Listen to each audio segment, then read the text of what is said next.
with the Red Army advancing further and further west in 1944, especially in the spring and early summer, with Operation Bagration, which takes the Red Army from what is today eastern Belarus. It takes it almost all the way up to Warsaw. It becomes more pressing to find a solution to the Polish-Soviet relationship. The Poles at that time, they still have some hopes that maybe some form of agreement could be reached with the Soviets.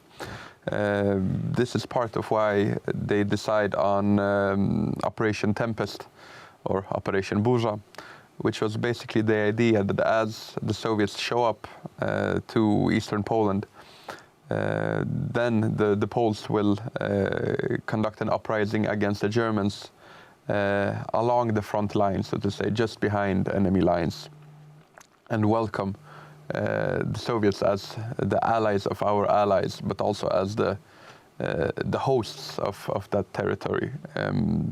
So it starts in Lviv and Vilnius, where the Polish underground, the Home Army, they actively aid the Soviets. They start fighting either together with the Soviets as they enter and start fighting against the Germans, or even before that, they start fighting within the cities before the Red Army shows up, when they were still on the outskirts of the cities.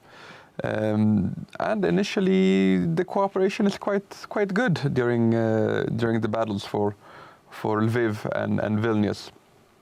It is first after that the Soviets have taken the cities that the reports start coming in that the Soviets have invited the commanders of the Polish units in those cities to talks with the Soviets, but instead they are arrested and subsequently taken far east into Russia, or in some cases that the Soviets just turn against the Polish units and starts fighting against them.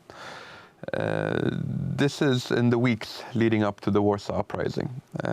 Nevertheless, the Poles are still hopeful that there could be some form of agreement reached, that if the Poles manage to liberate Warsaw, that there will be enough pressure from the Western Allies on the Soviets that they won't be able to clamp down on the Poles in Warsaw as they have done in Lviv and Vilnius. And this is the main reason for why the Poles decide to launch the Warsaw Uprising. Interestingly, also the Soviets, they keep pushing for this to happen. The radio station, Radio Kościuszko, which is controlled by Moscow, but is broadcasting in the areas along the front line, they, on July 29th, issue an appeal calling on the Poles in Warsaw to rise up, as the Red Army is now on the outskirts. A few days earlier, the so-called Union of Polish Patriots, on July 25th, issues a similar appeal calling on the Poles in Warsaw to rise up. And this Union of Polish Patriots, despite its very nice sounding name, is in reality a creation by the Soviets, made up of Polish communists that had spent the war in the Soviet Union.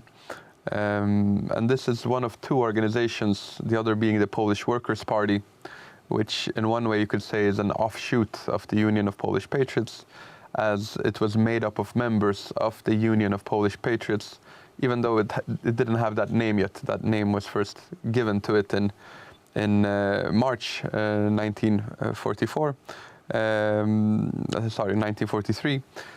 But even a year or even a year and a half earlier, you could say the predecessor of that organization, they sent a couple of men back to Poland that were airdropped into occupied Poland, and they are tasked with creating a communist organization, a communist party in Poland. On the orders of Stalin, they are forbidden to use the name communist in it, because they knew that the Poles had no love lost for communism, especially after their experience with the battle against against the Soviet Red Army in 1919, 1920 in the Polish Bolshevik War. Nevertheless, after Operation Barbarossa in 1941, up until that point, Stalin really had no use of any Polish Communist Party, as there was no independent Poland. There was even no Poland at all.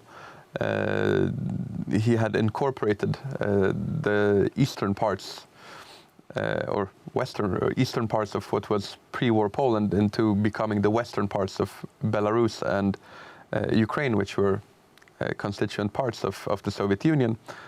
But there was no Poland, so why have a Polish communist organization or Polish Communist Party? After 1941 and this invasion, Operation Barbarossa, he starts realizing that he needs some form of Polish Communist Party that can be used to, so to say, represent the communist movement in occupied Poland, and that it can have the appearance of being led by Poles. So this is why they are parachuted into Poland and start building this organization. Adam, as usual, we've come to the end of the segment, so I'm going to have to ask you to pause there, but we'll pick it up next time. There we are. I've had to interrupt Adam almost in mid-sentence, but fear not, if you join us next time, as we hope you will, we'll continue the story. In the meantime, thank you for watching Poland Daily History, and we look forward to seeing you next time.